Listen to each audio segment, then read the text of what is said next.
Un instante, una foto. Hemos venido aquí hoy a muchas cosas. Una época de cambios que devienen un cambio de época. A muchas cosas, a caminar, a marchar, a saltar, a cantar. Una frase, un sentimiento colectivo y las ganas de hablar de nosotros en nuestro idioma. Pero entre tantas cosas de las que hoy hemos venido a hacer aquí a Mar del Plata hoy, nuestros problemas, nuestras soluciones, nuestra América adulta y soberana. Y cada uno de nosotros trajo una pala.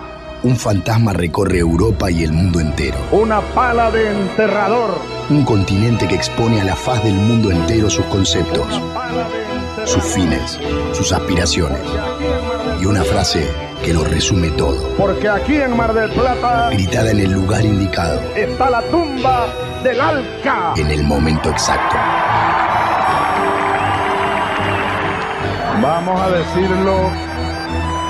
Vamos a decirlo. Alca, Alca, al carajo. A partir de este momento, Alca, Alca, al carajo. Las fronteras se abren y la patria se agranda. Esto es Al Carajo.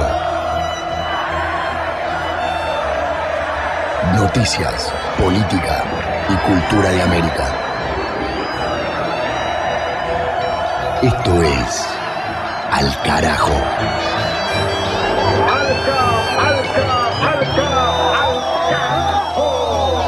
Alca, Alca, Alca, al carajo. Al Carajo, programa número 8, temporada 16, noticias políticas, sociales y culturales de América Latina y el Caribe.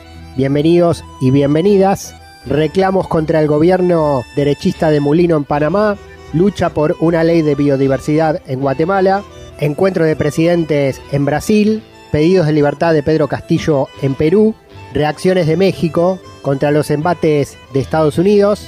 Son algunos de los títulos a desarrollar en este recorrido, más cultura. Mavi Sosa con la música y la literatura, Paloma Carreira Griot con el cine del continente y Juan Francisco Martínez Pería, que es el director de la carrera de Historia de la Universidad Nacional de las Madres de Plaza de Mayo de Argentina, con su columna de Historia Latinoamericana, que es una de las columnas vertebrales de nuestro ciclo.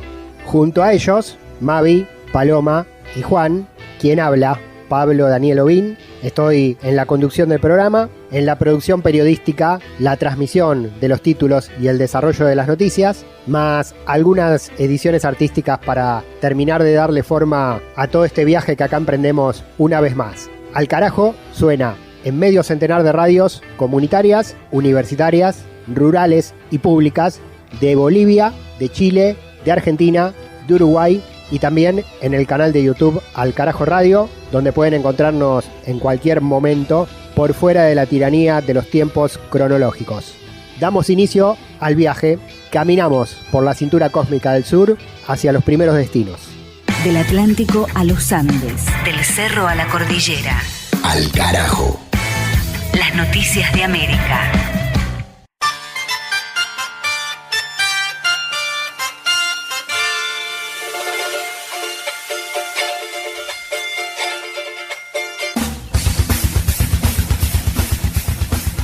En Brasil, cumbre Lula-Boric con acuerdos de cooperación. El encuentro entre los presidentes tuvo lugar en la capital brasileña en el marco del Foro Empresarial Binacional, organizado por los gobiernos de ambos países, en conjunto con la Sociedad de Fomento Fabril de Chile y la Confederación Nacional de la Industria de Brasil. El foco de la reunión bilateral, según comunicaron las cancillerías, fue fortalecer los vínculos comerciales, la inversión y la cooperación regional. Con esa agenda se firmaron una serie de acuerdos en materias relacionadas con la agricultura, la defensa, la cultura y otros ámbitos estratégicos. Otro de los temas abordados fue el proyecto de desarrollar un corredor bioceánico para conectar el Atlántico desde Brasil con el Pacífico a la altura de las costas de Tarapacá y Antofagasta en el norte de Chile. Esta gigantesca obra cruzaría cerca de 2.400 kilómetros a través del continente y fue planteada por ambos presidentes como una herramienta para potenciar el comercio interregional en Sudamérica. Al Carajo. En Perú, Pedro Castillo rechaza juicio por golpe de Estado y contraataca contra el tribunal. La defensa del expresidente, quien se encuentra detenido desde 2022 tras disolver el Congreso, desestimó una vez más su elevación a juicio oral. En cambio, el propio exmandatario acusó en la audiencia a la jueza Norma Carvajal de haber adelantado opinión en su contra. Por ello, Castillo advirtió que podría presentar una denuncia constitucional en su contra. En tanto, en la misma jornada, el congresista Hamlet Echeverría, de la bancada de Juntos por el Perú, Voces por el Pueblo, declaró que en realidad fue el Parlamento, con mayoría de la derecha en ese entonces, el que destituyó ilegalmente al por entonces presidente de la República. Contra Castillo pesa un pedido de condena de 34 años de prisión y una multa multimillonaria, lo que sus partidarios denuncian como lawfare y persecución política por parte de los grupos de poder. Al carajo. En México, la presidenta Claudia Sheinbaum anunció una reforma legal para frenar propaganda discriminatoria de Estados Unidos. La medida es ante la emisión de una serie de spots anti-inmigrantes lanzados recientemente por el gobierno de Donald Trump. En ellos se estigmatiza y acusa a ciudadanos mexicanos y de otras naciones de ir al país del norte a delinquir, evadir obligaciones y quitar puestos de trabajo a los ciudadanos estadounidenses. En primer lugar, la presidenta Sheinbaum pidió responsabilidad a los medios mexicanos para que se abstengan de emitir estos mensajes y como decisión soberana subrayó que se pretende cambiar la ley para que ningún gobierno extranjero pueda difundir propaganda en México, menos aún con contenidos discriminatorios. Con esto, este tipo de mensajes no podrán pautarse tanto en medios televisivos y radiales, públicos y privados, y tampoco en las redes sociales. El pueblo de México está orgulloso de su historia, de lo que representa México en el mundo y en ese sentido defiende la inviolabilidad territorial y el no injerencismo. Eso es algo que está en el pueblo de México, en el corazón del pueblo de México. Hoy se envía la reforma a la ley de telecomunicaciones para que se prohíba que gobiernos extranjeros puedan hacer propaganda política, ideológica en nuestro país. Vamos a cambiar la ley. No deben los gobiernos extranjeros hacer propaganda en nuestro país, ni en las redes sociales podrán pautar. Lo pueden hacer en su país, no en el nuestro. Entonces, ¿qué se hizo? Se envió una carta de la Secretaría de Gobernación a las televisoras, radiodifusoras, donde dice es discriminatorio, pero no hay nada legal que obligue a la televisora o al radio a bajar. Entonces, vamos a ponerlo en la ley de nuevo, para que ya quede muy claro nuevamente que no puede haber este tipo de propaganda en nuestro país, porque no es correcto. Yo creo que tampoco nosotros pretenderíamos andar haciendo propaganda política en otro país, en un medio de comunicación de otro país. De norte a sur, de este a oeste. Al carajo. Un viaje por el continente. Después de las noticias, Al carajo sigue con música. Momento de nuestro recital en la memoria. La que corta las entradas es Mavi Sosa. Quítate el vestido, las flores y las... Fue un encuentro de hermanos. Este nació equivocado, ¿qué hace en España?, pensó Silvio Rodríguez cuando escuchó por primera vez la obra de Luis Eduardo Aute. Para Aute, Silvio Rodríguez era un hermano que el destino había separado de continente, pero que la música estaba volviéndolos a juntar.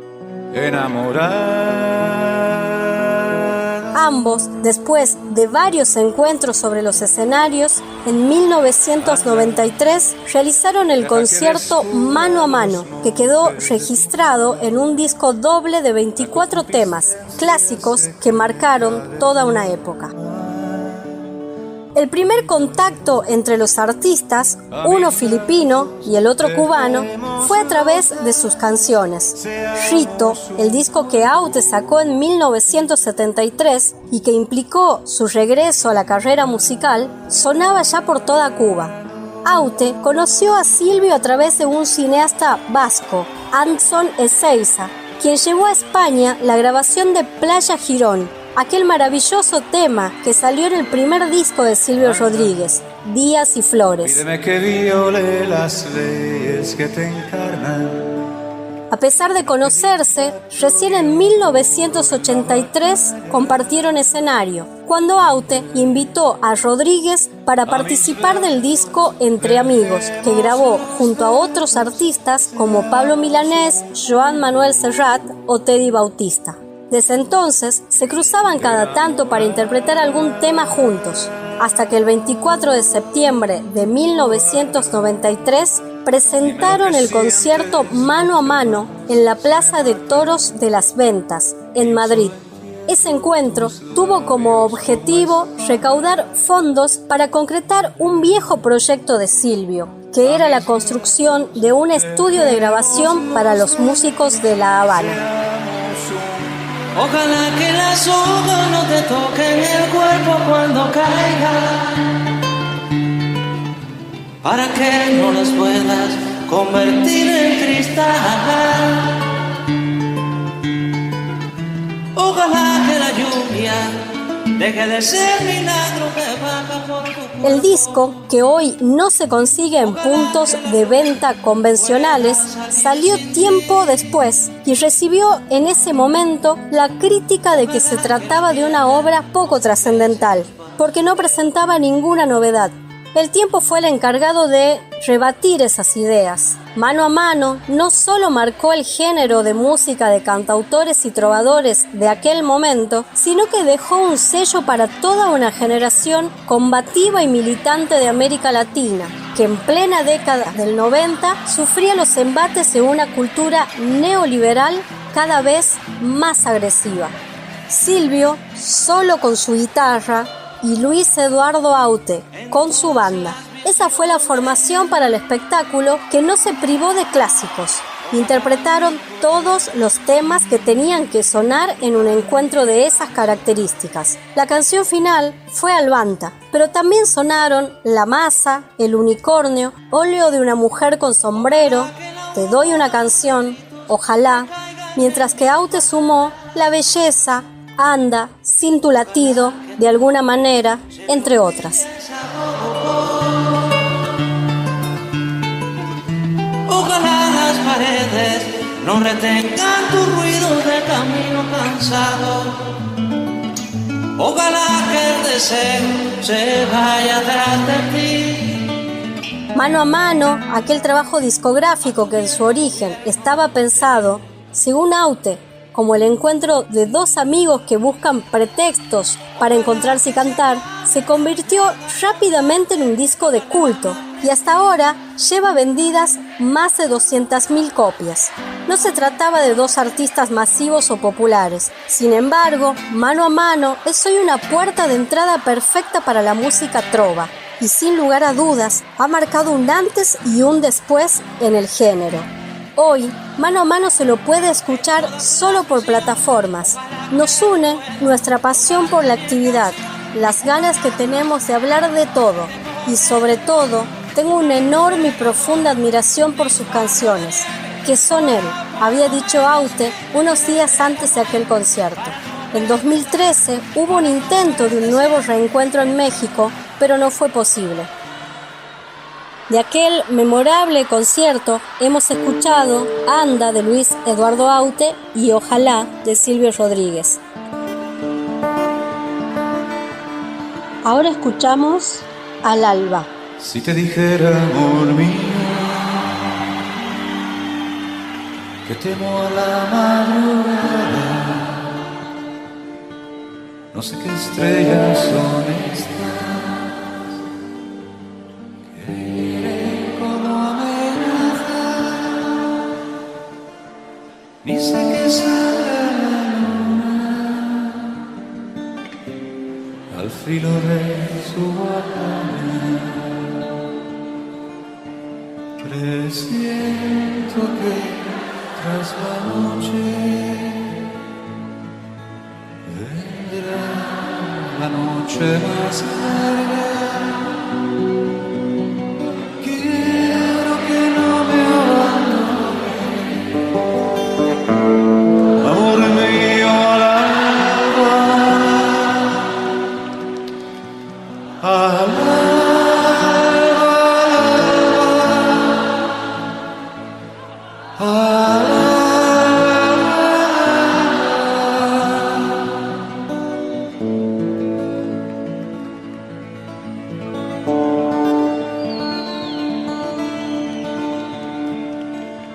Los hijos que no tuvimos se esconden en las cloacas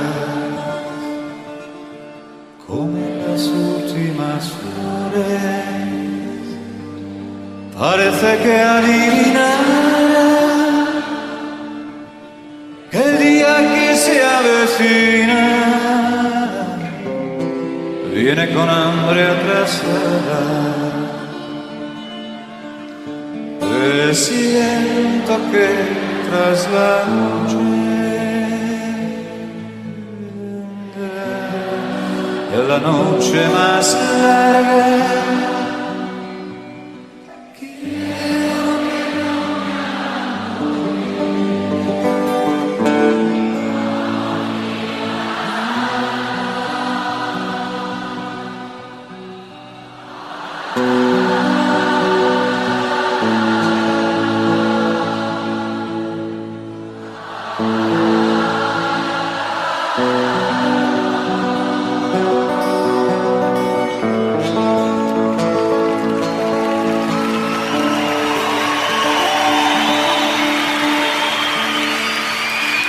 Miles de buitres callados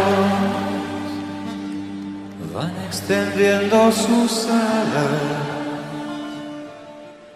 No te destroza, amor mío.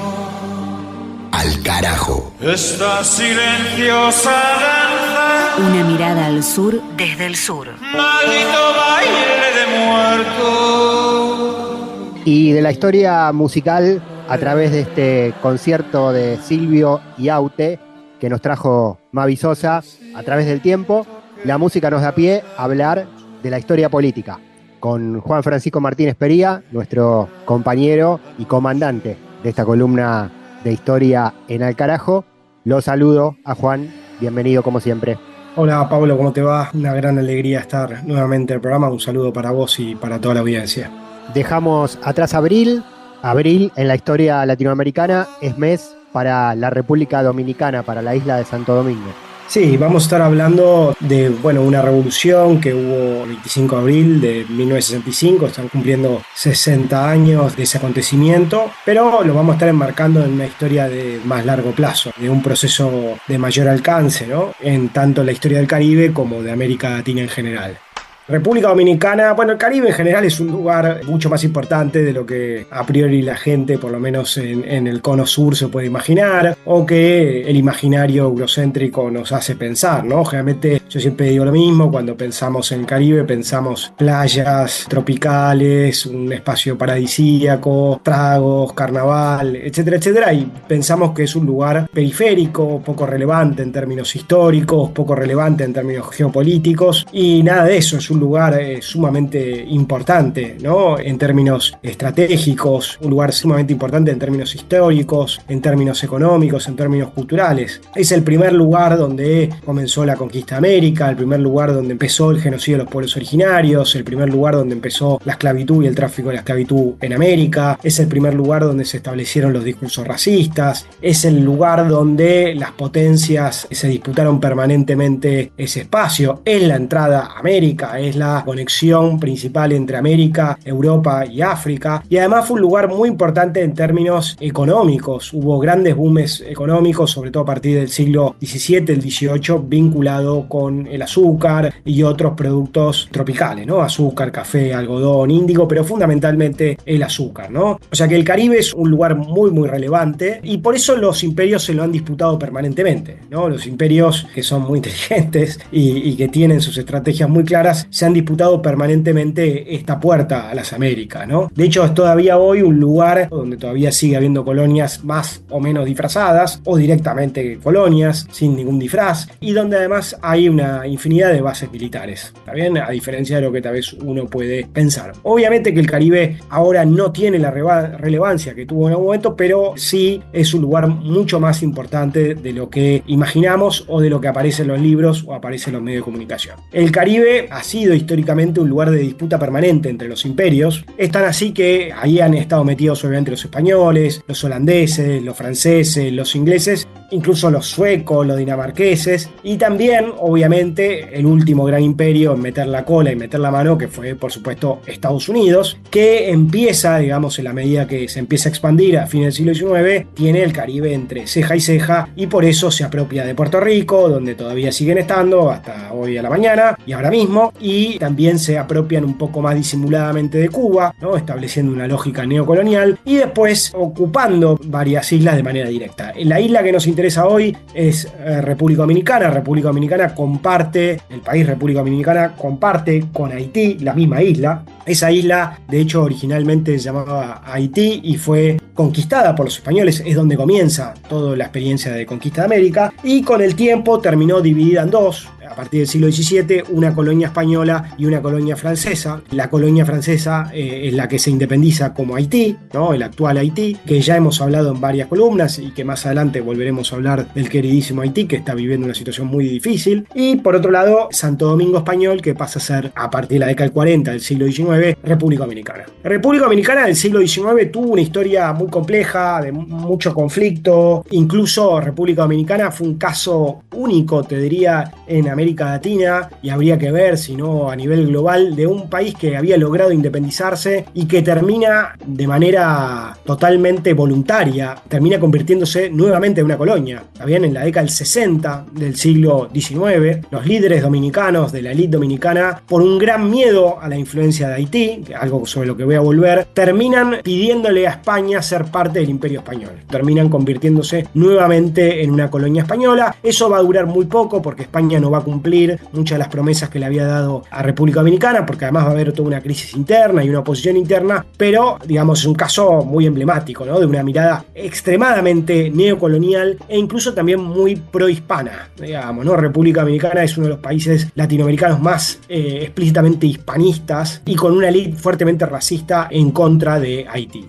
Al comienzo del siglo XX, como te decía antes, Pablo, a fines del siglo XIX, comienzo del siglo XX, Estados Unidos, de la mano de la figura emblemática de Theodore Roosevelt, después seguido por Taft y después seguido por otros presidentes, Woodrow Wilson en particular, empiezan a expandirse en el Caribe y también en el Pacífico, y también obviamente en Centroamérica. Hay intervenciones en Nicaragua y particularmente la intervención en Panamá y la construcción del Canal de Panamá, que Trump ahora quiere directamente recuperar, casi manu militari. En ese momento de fuerte expansionismo es cuando los dos países que ocupan esta isla caen bajo la hegemonía norteamericana directa. Son ocupados a la misma vez Haití en 1915 y República Dominicana en 1916. En ambos casos se apela a la crisis interna, a la inseguridad interna, a la crisis política, económica, pero básicamente en realidad los intereses eran intereses geopolíticos y económicos. De hecho, antes de la ocupación de República Dominicana en 1916, Estados Unidos ya controlaba las aduanas de República Dominicana y ya ocupaba, digamos, económicamente ese territorio, o sea, ya había establecido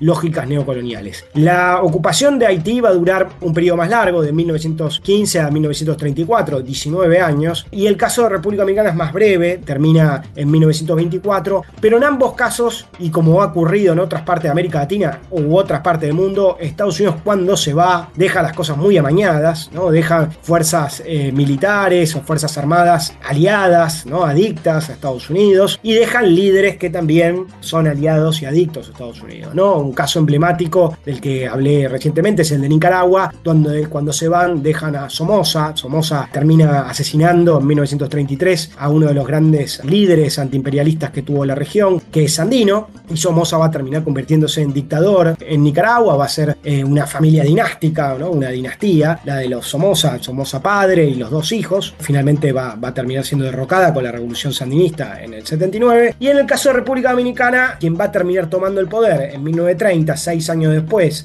de la ocupación, es otro aliado un poco díscolo finalmente de Estados Unidos, que es Rafael Leónidas Trujillo. También Rafael Leónidas Trujillo, que había formado parte de estas fuerzas creadas por Estados Unidos, termina tomando el poder en 1930 y empieza una larga dictadura que dura 31 años hasta que finalmente es asesinado el 30 de mayo de 1961. Una dictadura que tuvo un discurso nacionalista, católico, muy hispanista, que tuvo relaciones complejas y tirantes con diferentes gobiernos de Estados Unidos, pero que en el fondo siempre fue un aliado estratégico en la región, un aliado estratégico que finalmente Estados Unidos Unidos era un problema, ¿no? Hay una famosísima frase de Roosevelt, Franklin Delano Roosevelt, no Teodoro Roosevelt, donde él se refiere a Leonidas Trujillo como un hijo de puta, pero nuestro hijo de puta, ¿no? El famosísimo chacal del Caribe, así le decían. Bueno, un dictador que establece una dictadura totalitaria, que tiene un discurso, como te decía, nacionalista, un discurso católico, un discurso socialmente conservador, que sin embargo logró cierto desarrollo económico para República Dominicana con una fuerte intervención estatal, pero con un estado muy patrimonial, o sea, muy controlado por la familia de Trujillo, con una enorme corrupción. Había estatuas por todos lados de Trujillo. Trujillo pasó a ser nombrado el libertador, el gran benefactor, el mariscal, etcétera, etcétera. La capital de República Dominicana, Santo Domingo, pasó a ser renombrada como Ciudad Trujillo, en un acto, otro de los actos, digamos, de enorme culto a la personalidad de este dictador. Pero Trujillo también fue muy inteligente porque él gobernó, digamos, de 1930 a 1961 usando a muchos títeres, digamos, no gobernó él permanentemente como presidente, sino que se bajaba, pero seguía cumpliendo roles políticos dentro del gobierno de alguna u otra manera, o cuando no los cumplía puso a familiares suyos o puso a otras figuras que en definitiva eran presidentes títeres. Entre muchos de los crímenes que cometió Trujillo hay algo muy muy importante, que es un genocidio que su gobierno comete en 1937 en la frontera entre República Dominicana y Haití. Ese genocidio se conoce como la masacre de Perejil. Esa masacre de Perejil es básicamente una política que lleva adelante Trujillo en contra de Haití. Algo muy importante que ya te decía antes, Pablo, la élite dominicana y el gobierno dominicano construye una identidad nacional fuertemente hispanista, ¿no? Como la primada de América, la primera colonia de América, fuertemente racista y sobre todo fuertemente xenofóbica en contra de Haití, ¿no? Haití como el gran enemigo, Haití como el gran cuco, ¿no? Y entonces esta masacre que se hace es justamente para garantizar la frontera dominicana con el país vecino. En realidad la población haitiana y la población dominicana étnicamente es muy parecida. La mayoría de dominicana es afrodescendiente, aunque no quieran reconocerlo, digamos. Y entonces para distinguirlos le pedían a la población campesina que dijera Perejil.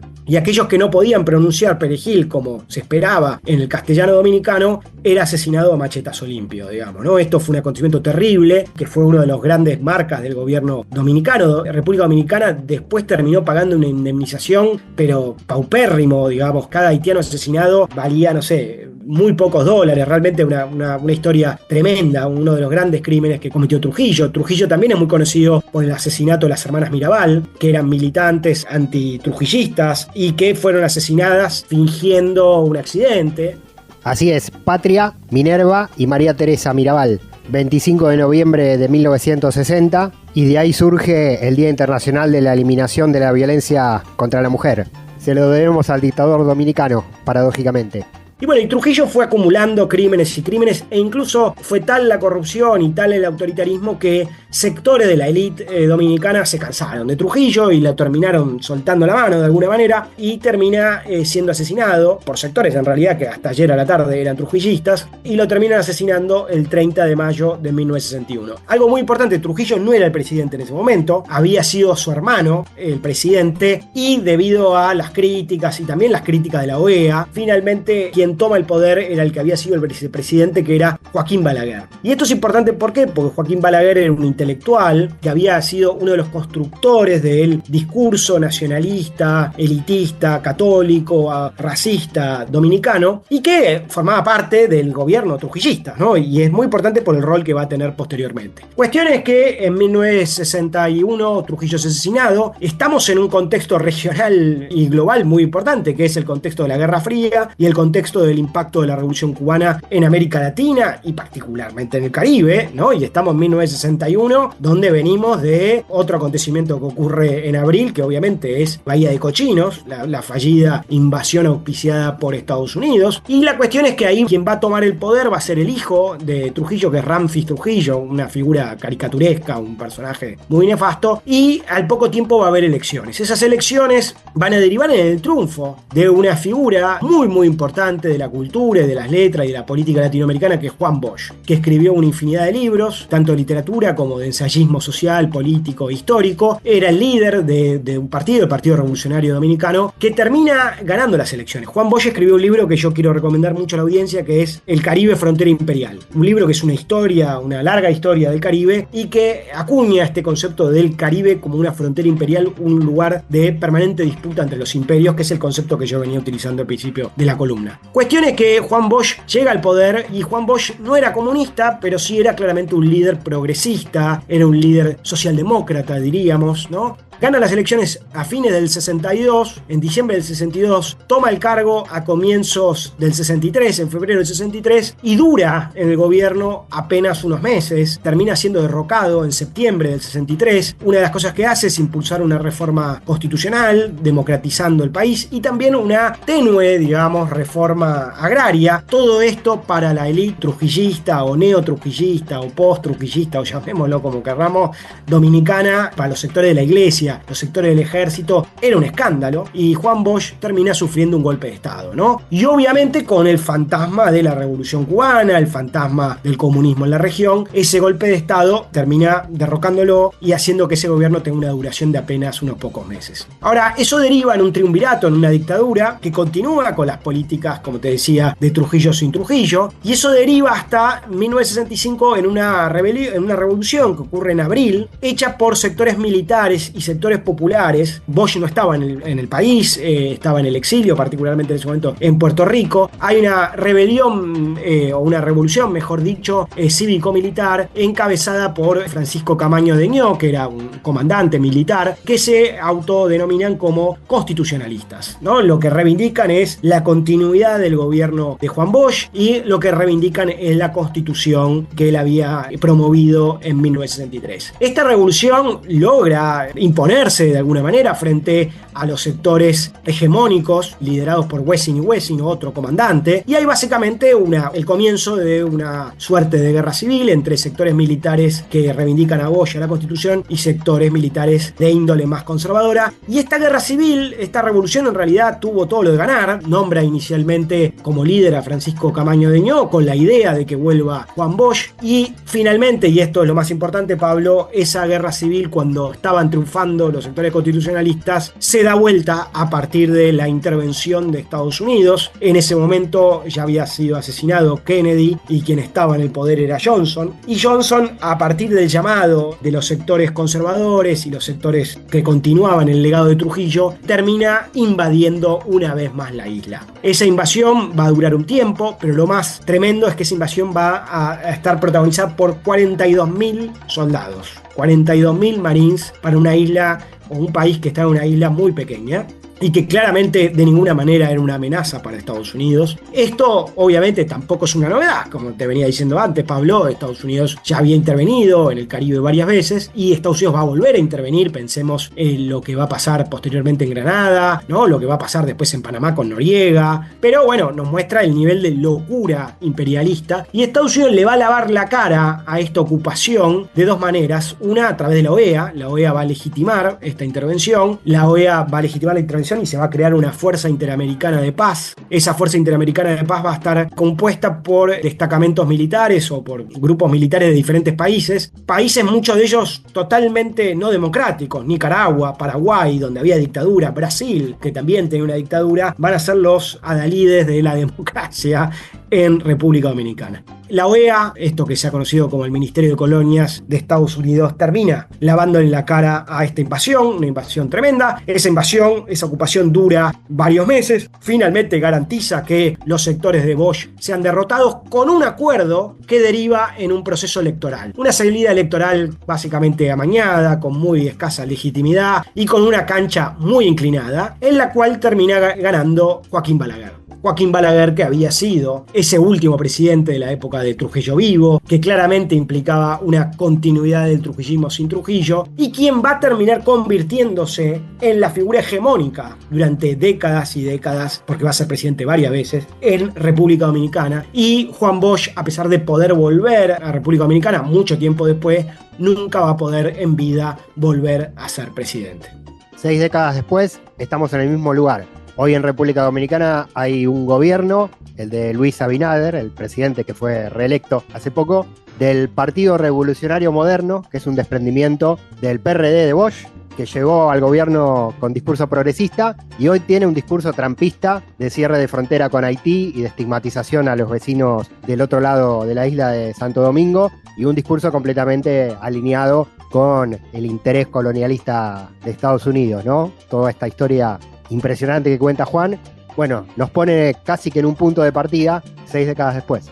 Sí, efectivamente, como decís, Pablo, y no es el único caso. El partido que funda Bosch y que después se reconvierte en otro partido posteriormente, termina, no con Bosch en vida, pero sí con los continuadores, termina traicionando el ideario más emancipatorio. Incluso Bosch se radicaliza, se vuelve más de izquierda, digamos, ¿no? Explícitamente a partir de todo esto que sucede. Y el presidente Abinader y presidentes anteriores del mismo partido y supuestamente continuadores de ese legado han sido enormemente traidores, ¿no? De estos idearios emancipatorios, latinoamericanistas y cuanto mínimo reformistas. Y efectivamente, como vos bien señalás, Pablo, y me parece muy importante, y en otro momento lo podemos retomar un poco mejor, hay una histórica tensión entre República Dominicana y Haití, particularmente el discurso oficial de la élite dominicana, fuertemente xenofóbico. Algo muy importante es que hay una migración muy considerable de haitianos en República Dominicana, que son perseguidos, que obviamente son hiperexplotados, que pasa como en todos lados, ¿no? Como también pasa en Estados Unidos. O sea, la migración se necesita, pero además se construye un discurso racista y xenofóbico y se los hiperexplota y a la misma vez se dice que los va a expulsar. Bueno, en el caso de República Dominicana, además del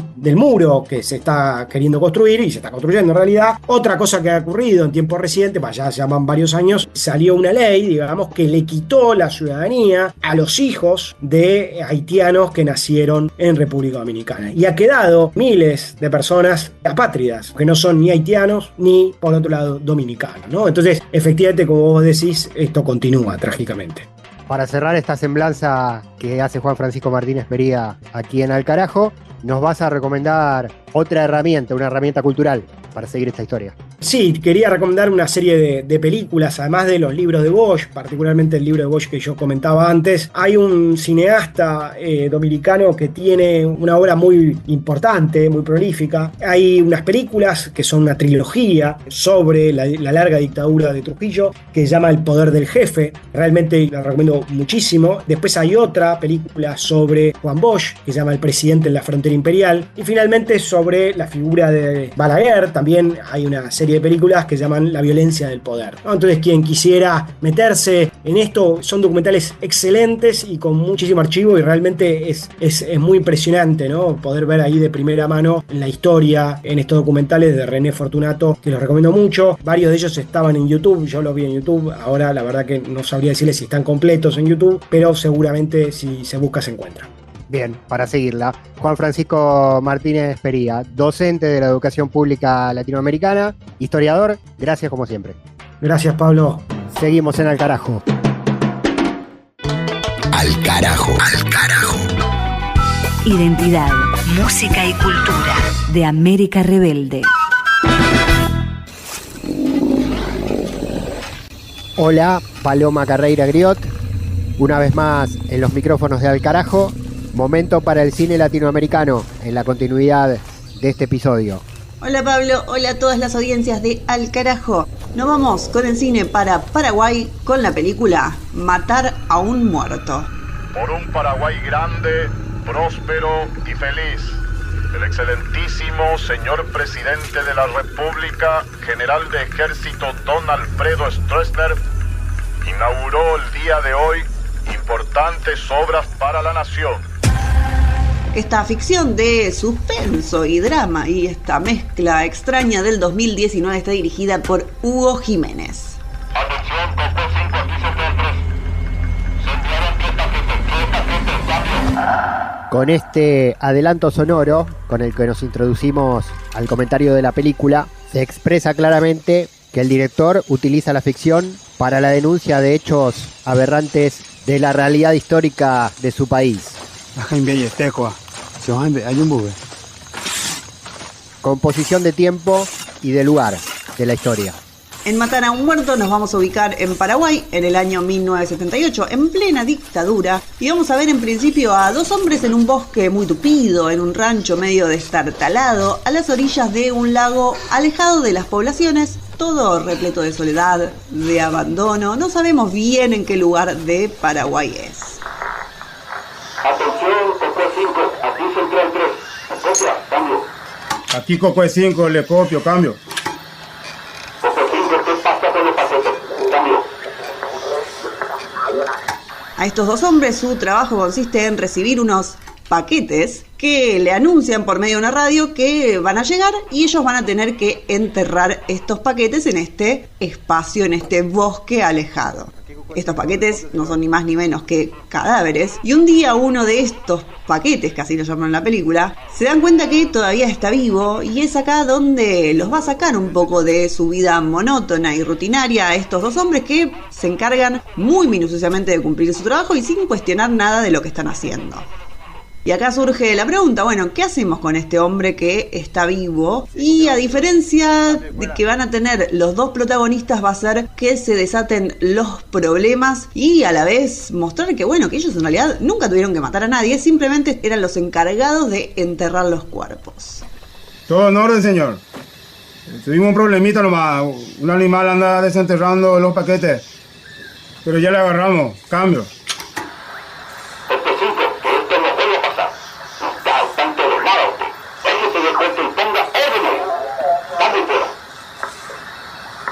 Bien copiado, señor. Entendido, señor.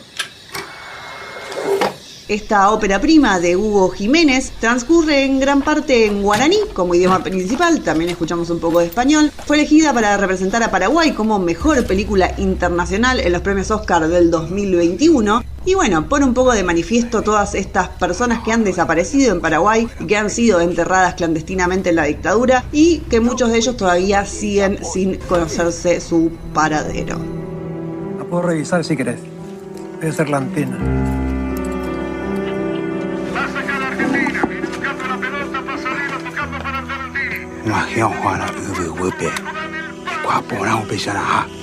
Argentino campeón mundial. Argentina se lleva la corona. Matar un muerto es esta ficción, esta película de suspenso y drama de Hugo Jiménez que la pueden encontrar en las diferentes plataformas.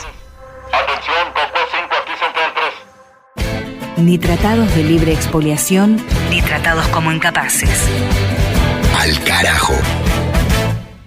Una pierna que respiran veneno de serpiente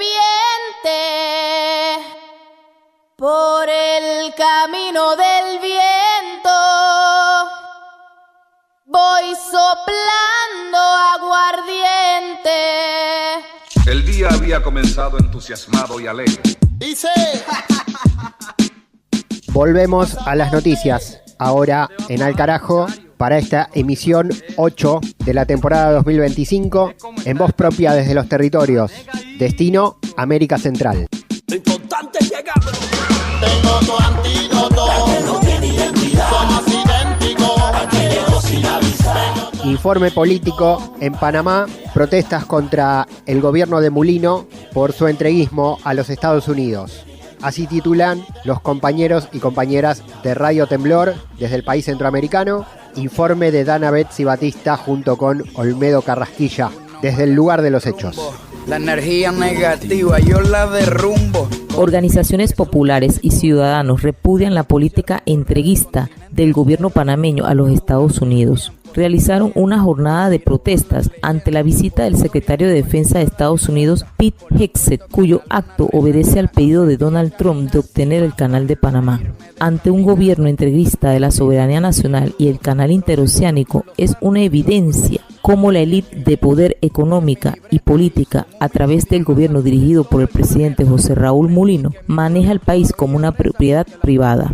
El gobierno de los Estados Unidos, cuya política en distintos momentos de la historia panameña ha sido intervencionista, en esta ocasión las relaciones se dan en el supuesto marco de combate al narcotráfico, migración y ante las políticas de la República de China Popular sobre la región. Con esta justificación se prevé la instalación de 4 bases militares en el Pacífico, Rodman, Cocosolo, Howard y Darién, sobre territorio ismeño. Esto se cumple como parte del intervencionismo señalado en conferencia de prensa el 13 de marzo pasado, cuando Trump solicitó formalmente al Pentágono proporcionar opciones militares creíbles para garantizar el acceso militar y comercial justo y sin restricciones de Estados Unidos al Canal de Panamá. Escuchemos declaraciones de Olmedo Carrasquilla Águila, miembro del colectivo Voces Ecológicas COVEC y defensor de los derechos humanos. Un gran saludo a América Latina y el Caribe. Soy Olmedo Carrasquilla Águila de Radio Temblor Internacional en una entrega especial desde Panamá ante la visita del secretario de Defensa de Estados Unidos, Pete Hegseth, quien participa en la Conferencia Centroamericana de Seguridad 2025 CENSED con sede en Panamá. El pasado 7 de abril arribó a Panamá el secretario de Defensa de Estados Unidos, Pete Hegseth, afirmando que el Canal de Panamá tiene nuevas amenazas y que no permitirá que China ni otro país ponga en peligro la vía interoceánica. Sin embargo, el movimiento popular panameño ha manifestado que el actual gobierno dirigido por Raúl Mulino ha tenido una política híbrida, una política entreguista a los intereses comerciales y bélicos en función del control geopolítico en la región y, por supuesto, en función de los bienes globales en contra de aquellas potencias que también quieren acaparar el control de los bienes ecológicos, bienes marítimos, bienes comerciales, bienes tecnológicos. El movimiento popular panameño, encabezado por distintas organizaciones sindicales, tomaron las calles de la Avenida Central, principalmente iniciando con una marcha en el Parque Porra en contra de la presencia militar que tiene como por objetivo supuesto controlar el narcotráfico, la migración, pero más sobre todo es el control interoceánico para que la China popular no tenga ninguna injerencia en la vida del canal. Pero todo es en función de los intereses comerciales y geopolíticos de los Estados Unidos en la región. Para el Frente Nacional por la Defensa de los Derechos Económicos y Sociales Frenadeso, esta visita tiene como fin la posible instalación de bases militares en el territorio panameño, violando así el Tratado de Neutralidad. Frenadeso también alertó sobre la entrega al Comando Sur de la seguridad cibernética del canal y la presencia de uniformados estadounidenses en distintos hoteles de la capital como parte de los ejercicios militares Panamá 2025. Sin embargo, el secretario de Defensa manifestó que estas operaciones iniciarían en el 2026, pero ya hay evidencia de la presencia de buques y estamentos de la Fuerza Militar norteamericana en algunos puntos de la capital ismeña. El Canal de Panamá, un símbolo de soberanía nacional, enfrenta un momento crítico y la llegada de Hegseth y las declaraciones de Trump han reavivado el debate sobre la neutralidad del canal y la necesidad de proteger los intereses panameños frente a presiones externas. Otro de los puntos es la lucha que tiene el pueblo panameño específicamente con la reactivación de la mina cobre ante la reforma a la Caja de Seguro Social, la Ley 462, el despilfarro de bienes públicos, el aumento del desempleo, el nombramiento de representantes cercanos a familias del gobierno y por supuesto toda una desigualdad social que es producto de la corrupción rampante que se vive como parte de la continuidad de estos gobiernos neoliberales. Junto a la visita del secretario de Defensa se prevé la firma de un acuerdo de cooperación cuyo espíritu está en idioma inglés, imposibilitando su lectura en español para todos los ciudadanos panameños, lo que pone en vilo que el gobierno de turno sostiene una política de beneplácito, conformista y entreguista a los dictámenes de los Estados Unidos, lo cual es una violación de Panamá y Estados Unidos al mal llamado Pacto de Neutralidad. Desde Panamá, soy Tania Betsy Batista Guevara, Radio Temblor Internacional.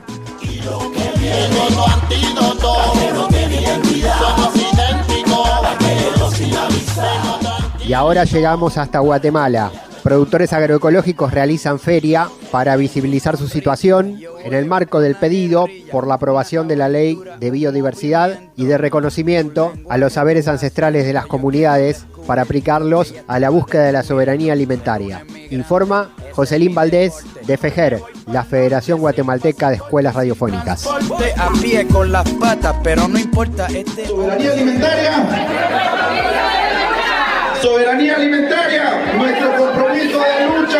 Se está realizando la Feria de Semillas Nativas y Criollas y varios productos agroecológicos que pues está realizado por la Red Nacional por la Defensa de la Soberanía Alimentaria en Guatemala, REDSAG, en donde también varias organizaciones quienes también realizan la defensa de las semillas nativas y criollas están presentes frente al Palacio Nacional de la Cultura en la Plaza Central, justamente para pues mostrar el trabajo que realizan con el sembrado y el tratado de las semillas nativas y criollas. A continuación vamos a escuchar un poco de las personas quienes están integrando esta feria de semillas. Me llamo Marta Cosiguá de Santizo, venimos representando a Ceiba de Patsunchimaltenango, aquí rescatando nuestras semillas criollas y nativas. Eso es nuestro lema de estar acá, porque se están perdiendo, ¿verdad?, nuestras semillas y nosotros no queremos que se pierdan. Por eso hacemos el esfuerzo, el sacrificio de traerlas hacia acá para que nuestras semillas pues no se terminan, que se puedan expandir para otros lados. También traemos medicina natural, que es muy bueno, que miramos ahora ya casi no lo toman en cuenta, de lo cual nuestros abuelos, ¿verdad?, nuestros antepasados, pues ellos sanaban con medicina natural y ahora se utiliza mucha medicina química. Entonces nuestro propósito es de venir a dar a conocer, ¿verdad?, todo lo que nosotros hemos aprendido a través de estar aquí en el grupo donde estamos allá en nuestra comunidad. Para nosotros es un gusto muy grande venir hasta acá y venir a representar nuestra comunidad y para que siempre pues venimos a luchar por nuestras semillas, que no se pierdan nuestras semillas. ¿Por qué para ustedes es importante la iniciativa de la Ley 6086? Para que todo lo que nuestros ancestrales, ¿verdad?, han dejado, eso es lo que nosotros buscamos, que no se utilice mucho químico, sino que orgánico. Por eso nosotros estamos acá en la lucha para que no se pierdan nuestras semillas. Esta feria ha estado en varios sectores del país de Guatemala, ha estado en departamentos como San Marcos, en Chiquimula, en la ciudad capital, y faltarían otros 3 puntos que sería en Alta Verapaz, en Sayaxchepetén y en Mazatenango, Suchitepeques. Ahora tendremos el espacio con Vilma López de AGIMS. AGIMS es la Asociación Grupo Integral de Mujeres Sanjuaneras, que nos está hablando sobre los objetivos de esta feria para también visibilizar la iniciativa de ley 6086. Escuchemos. Manifestando y exigiendo al Estado esta aprobación de esta iniciativa de ley como es la 6086. Los pueblos creo que hemos sobrevivido y estamos viviendo a base de la agricultura, algo que el gobierno quizá no se ha puesto a pensar y analizar, que de los pueblos viene todo lo que hoy se consume en esta ciudad. Si los pueblos no trabajáramos, la ciudad no tuviera que comer. Es la verdad, muchas veces no las queremos asumir, pero esta es la realidad. Y la realidad de las comunidades es otra, donde no llega el desarrollo, donde no se conocen las problemáticas que viven las diferentes comunidades. Sin embargo, nuestros ancestros, nuestros abuelos y nuestras abuelas nos han enseñado a trabajar dentro de la agricultura, a mantener nuestras semillas vivas, a nuestras semillas criollas, a permanecerlas y sobre todo a darles nuevamente esta vida, y por eso es que el día de hoy nos encontramos acá. Hoy también, como parte de la REDSAG y como parte de AGIMS, traemos a darles a conocer a cada uno de ustedes nuestra resistencia y nuestra postulación en la defensa de las semillas criollas y nativas.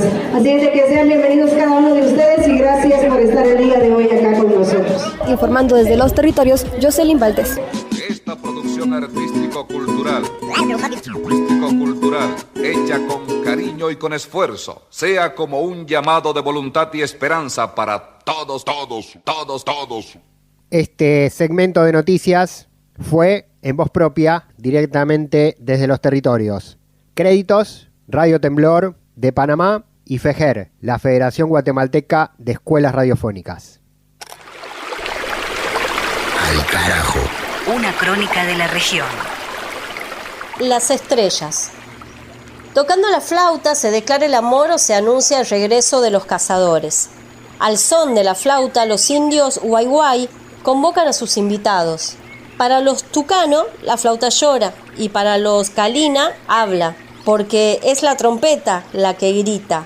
A orillas del río Negro, la flauta asegura el poder de los varones. Están escondidas las flautas sagradas, y la mujer que se asoma merece la muerte.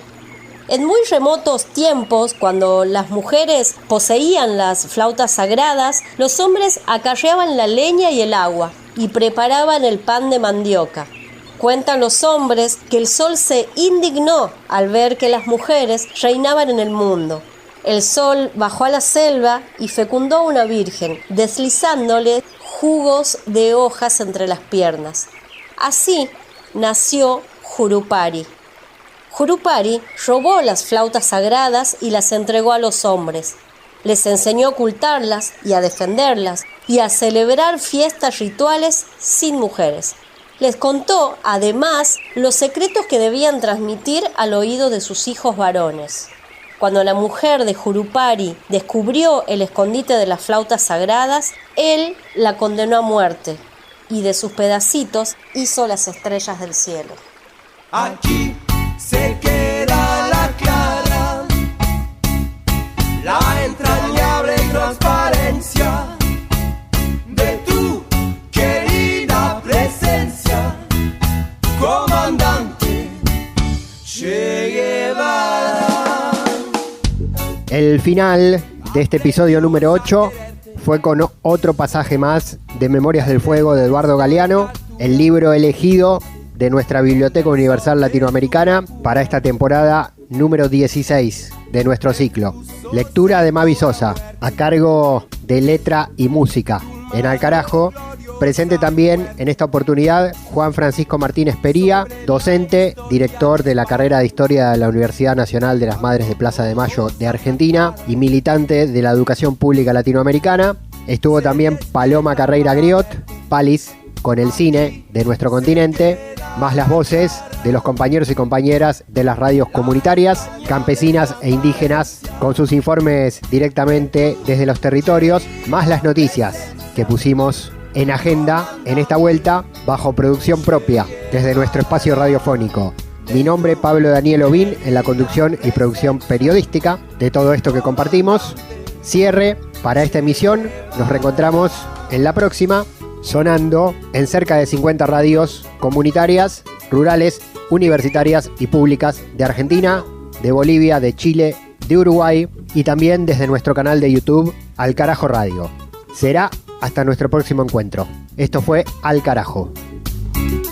Comandante, vienes quemando la brisa, comandante, con soles de primavera, comandante, para plantar la bandera, comandante, con la luz de tu sonrisa, tu amor revolucionario te conduce a nueva empresa, donde espera la firmeza de tu brazo libertario. Aquí se queda la clara, la entrañable transparencia de tu querida presencia, comandante Che Guevara, de tu querida presencia, comandante Che Guevara. Alca, Alca, Alca.